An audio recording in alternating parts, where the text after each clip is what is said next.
இந்த ஆட்சி மேல தவறான எண்ணத்தை உருவாக்குவதற்காகவும் சில உறுப்பினர்கள் பேசியிருக்கிறீங்க. சில இல்ல, ஒரு உறுப்பினர் பேசியிருக்கிறேன். நான் எதிர்க்கட்சிகளை கேட்க வரும்போது யார் அந்த சார் அப்படின்னு சொல்லி குற்றம் சாட்டுறீங்க. பெண்களின் பாதுகாப்பு தொடர்பான உண்மையான அக்கறையோடு செயல்படுறதை விட்டுட்டு இந்த வழக்கில் ஏன் அரசியல் கணத்தோடு செயல்பட்டீங்கன்னு கேட்டுதான் நான் இங்க நினைவுபடுத்துறேன். மீண்டும் மீண்டும் சொல்றேன், அது யாரா இருந்தாலும் சரி, அவங்க மேல தயவு தாட்சணமே இல்லாம காவல்துறை கடுமையான நடவடிக்கை எடுக்கும். சென்னை மாணவி விவகாரத்தில் மட்டும் இல்லாம எந்த பாலியல் வன்கொடுமை புகாரிலையும் இந்த அரசு நடவடிக்கை எடுக்காம வேடிக்கை பார்த்ததும் இல்லை, விலகி நிற்கிறதும் இல்லை. இங்கு கொண்டு வரப்பட்டிருக்கக்கூடிய கவன ஈர்ப்பு தீர்மானத்தில் பல்கலைக்கழகத்தினுடைய பெயரை சொல்லி நீங்கள் எல்லாம் பேசியிருக்கிறீர்கள். ஆனால் நான் பெயரை சொல்லி அந்த பெயருக்கு ஒரு களங்கத்தை ஏற்படுத்த நான் விரும்பவில்லை. என்றால் எங்களை எல்லாம் ஆளாக்கியவர் அவர். அந்த உணர்வோடு அந்த பெயரை தவிர்த்து சென்னையில் ஒரு மாணவி மீது நடத்தப்பட்டிருக்கக்கூடிய பாலியல் வன்கொடுமை என்பது மாபெரும் கொடூரம். அதை யாராலும் நிச்சயமாக ஏற்றுக்கொள்ள முடியாது. இது குறித்து இந்த அவையில் நம்முடைய ஜெகன்மூர்த்தி அவர்கள், வேல்முருகன் அவர்கள், ஈஸ்வரன் அவர்கள், சதன் திருமலைக்குமார் அவர்கள், கே மாரிமுத்து அவர்கள், நாகேமாலை அவர்கள், சிந்தனை செல்வன் அவர்கள், எம்.ஆர். காந்தி அவர்கள், ஜி.கே. மணி அவர்கள், செல்வ பிறந்தை அவர்கள், உதயகுமார் அவர்கள் கருத்துக்களை எல்லாம் இங்கே எடுத்து பேசியிருக்கிறீர்கள். இது குறித்து இந்த அவையில உண்மையான அக்கறையோடு பல உறுப்பினர் பேசியிருக்கிறீங்க. இதை பயன்படுத்தி இந்த ஆட்சி மேல தவறான எண்ணத்தை உருவாக்குவதற்காகவும் சில உறுப்பினர்கள் பேசியிருக்கிறீங்க. சில இல்ல, ஒரு உறுப்பினர் பேசியிருக்கிறார். யாருக்கு எந்த நோக்கம் இருந்தாலும் பாதிக்கப்பட்ட பெண் அந்த பெண் பக்கம் நின்று அவருக்கு சட்டப்படி நியாயம் பெற்று தரக்கூடிய காரியத்தை தவிர தமிழ்நாடு அரசுக்கு வேறு எந்த நோக்கமும் இல்லை என்பதை தெளிவா, உறுதியா, ஆணித்தரமா முதலையே நான் சொல்லிக்க விரும்புகிறேன். குற்றம் நடந்த பிறகு ஒருவேளை குற்றவாளியை உடனடியாக கைது செய்யாமல் விட்டு இருந்தா அல்லது குற்றவாளியை காப்பாற்ற முடிவு செஞ்சிருந்தாலோ அரசை நீங்கள் குறை சொல்லலாம். ஆனால் சில மணி நேரத்துக்குள்ள குற்றவாளியை கைது செஞ்ச பிறகும் குற்றம் சம்பந்தப்பட்ட ஆதாரங்களை எல்லாம் திரட்டின பிறகும் அரசை குறை சொல்றது அரசியல் ஆதாயத்துக்கான தவிர உண்மையான அக்கறையோடு செயல்படுகிறது இல்லை என்பதை இந்த மாமன்றத்தில் நான் பதிவு செய்ய விரும்புகிறேன். மாண்புமிகு பேரவைத் தலைவர் அவர்களே, 24/12/2024 அன்று பிற்பகல் சென்னை மாணவி ஒருவர் கொடுத்த புகாரின் அடிப்படையில் கோட்டூர்புரம் அனைத்து மகளிர் காவல் நிலையத்தில் உடனடியாக வழக்கு பதிவு செய்யப்பட்டுச்சு. உடனடியாக தீவிர விசாரணை மேற்கொள்ளப்பட்டுச்சு. மறுநாள் காலையிலே இந்த சம்பவத்தில் ஈடுபட்ட குற்றவாளி ஞானசேகரன் காவல்துறையால் கைது செய்யப்பட்டார். இது காவல்துறை எடுத்த துரிதமான சரியான நடவடிக்கை. இருந்தாலும் எதிர்க்கட்சி என்ன குற்றச்சாட்டு சொல்றாங்க? முதல் தகவல் அறிக்கை கசிந்தது தொடர்பாக பேசுறாங்க. அதுக்கு காரணம் யாரு?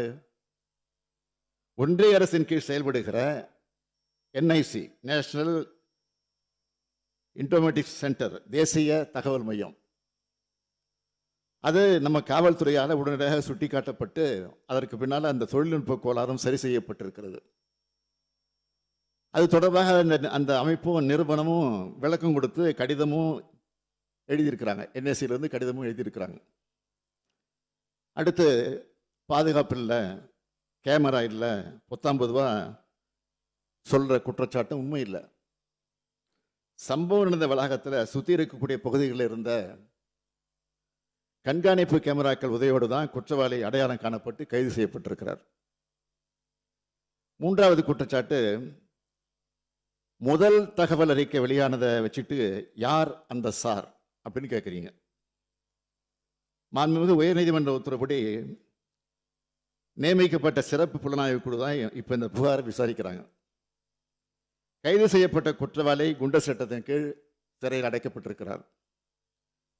இந்த புலன் விசாரணையில் வேற யாராவது குற்றவாளி இருக்காங்களான்னு தெரிய வந்தா, அது யாரா இருந்தாலும் சரி, மீண்டும் மீண்டும் சொல்றேன், அது யாரா இருந்தாலும் சரி, அவங்க மேல தயவு தாட்சணமே இல்லாம காவல்துறை கடுமையான நடவடிக்கை எடுக்கும். இதை இந்த அவைக்கு 100% உறுதியோடு நான் சொல்லிக்கொள்கிறேன். அதில் எந்த மாற்றம் கிடையாது.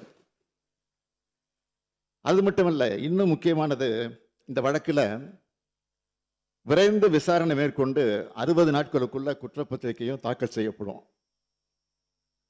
அதோட சிறப்பு நீதிமன்றம் மூலம் இந்த வழக்கை விரைந்து விசாரிக்க அனைத்து முயற்சிகளையும் அரசு எடுத்து குற்றவாளிகளுக்கு உச்சபட்ச தண்டனை கிடைப்பதை உறுதி செய்யும் என்பதை இந்த அவைக்கு நான் மீண்டும் உறுதியோடு தெரிவித்துக் கொள்கிறேன்.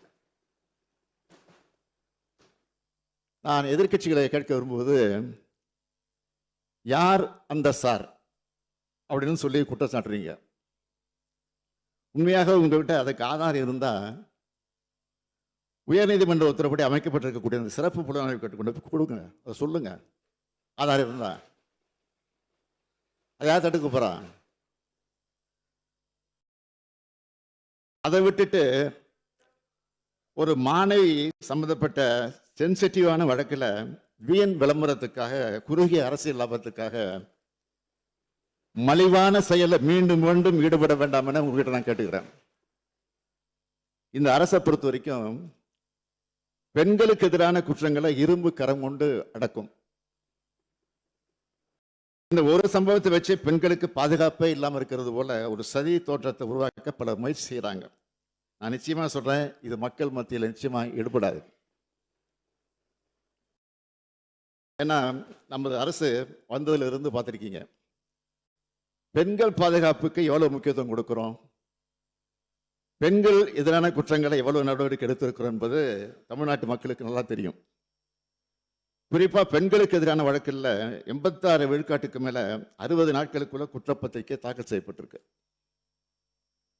பள்ளிகள், கல்லூரிகள், பொது இடங்கள்ல பெண்கள் பாதுகாப்பு பற்றி 2,39,000க்கும் மேற்பட்ட விழிப்புணர்வு நிகழ்ச்சிகளை நடத்தி இருக்கிறோம்.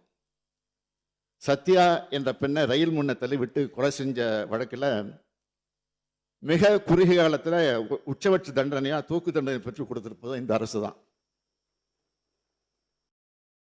பெண்கள் மற்றும் குழந்தைகள் மீதான குற்றங்களுக்கு எதிராக இந்த அரசு எடுத்து ஒரு நடவடிக்கைகளை பாராட்ட மனம் இல்லைனாலும் பரவாயில்ல, வீண் பழியை சுமத்தாமல் இருந்தா அதுவே போதும். மாண்புமிகு நீதிமன்றமே எதிர்க்கட்சி வழக்கறிஞரை பார்த்து பெண்களின் பாதுகாப்பு தொடர்பான உண்மையான அக்கறையோடு செயல்படுறதை விட்டுட்டு இந்த வழக்கில் ஏன் அரசியல் கணத்தோடு செயல்பட்டீங்கன்னு கேட்டுதான் நான் இங்கே நினைவுபடுத்துறேன். நீதிமன்ற அறிவுரையை பின்பற்றி வீண் அரசியலை தவிர்த்தால பெண்களுக்கு பாதுகாப்பு கொடுப்பதற்கு பேருதவியாக இருக்கும்னு தெரிவிச்சுக்க விரும்புகிறேன். இன்னைக்கு தமிழ்நாடு பெண்களுக்கு குழந்தைகளுக்கு பாதுகாப்பு மாநிலமாக திகழுது. இந்த அரசு அமைந்ததிலிருந்து நாங்கள் எடுத்திருக்கக்கூடிய தொடர் நடவடிக்கைகள் தான் இதுக்கு காரணம். இது தொடர்பான ஒரு புள்ளி விவரத்தை நான் சொல்ல விரும்புகிறேன். இந்தியாவிலேயே பெண்களுக்கு பாதுகாப்பான முதல் 10 மாநகரங்களில் நம்ம கோவையும் சென்னையும் இருக்கு. பெண்கள் அதிகம் பேர் வேலைக்கு செல்லும் மாநிலம் தமிழ்நாடு தான் முன்னிலையில் இருக்கு. 10 லட்சத்துக்கு உட்பட்டு இருக்கக்கூடிய மக்கள் தொகை உள்ள சில சிறிய நகரங்களில் திருச்சி, வேலூர், ஈரோடு, சேலம், திருப்பூர் ஆகிய 5 நகரங்களும் முதல் தரவரிசையில் பாதுகாப்பான நகரங்களாக இருக்கு. சென்னை மாணவி விவகாரத்தில் மட்டும் இல்லாமல் எந்த பாலியல் வன்கொடுமை புகாரிலையும் இந்த அரசு நடவடிக்கை எடுக்காம வேடிக்கை பார்த்ததும் இல்லை, விலகி நிற்கிறதும் இல்லை. மனசாட்சி இல்லாமல் பெண்களின் பாதுகாவலர்கள் மாதிரி பேசுகிறவங்க கடந்த அதிமுக ஆட்சியில் பொள்ளாச்சியில் என்ன நடந்ததுன்னு கொஞ்சம் நினைச்சு பாருங்க.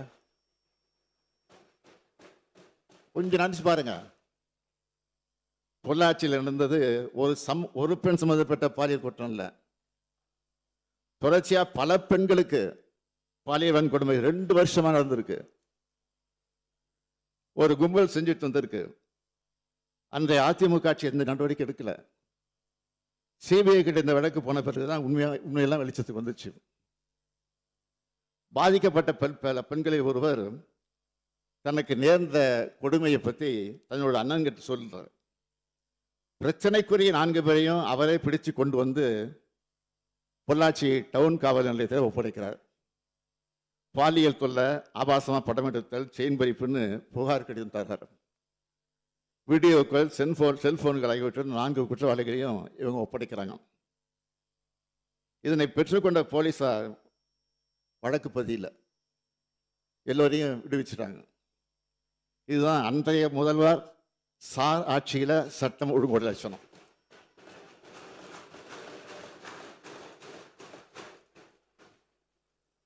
அது மட்டுமா, பாதிக்கப்பட்ட பெண் கொடுத்த புகாரை அப்படியே குற்றம் செஞ்சவங்கள்ட்ட கொடுத்துட்டாங்க. அந்த புகாரை குற்றம் யார் செஞ்சிருக்காங்களோ அவங்கள்ட்டே கொடுத்துட்டாங்க. இதை அடுத்தது அதிமுக பிரமுகர் வார் நாகராஜன் பாதிக்கப்பட்ட பெண்ணோட அண்ணனை தாக்குகிறார்.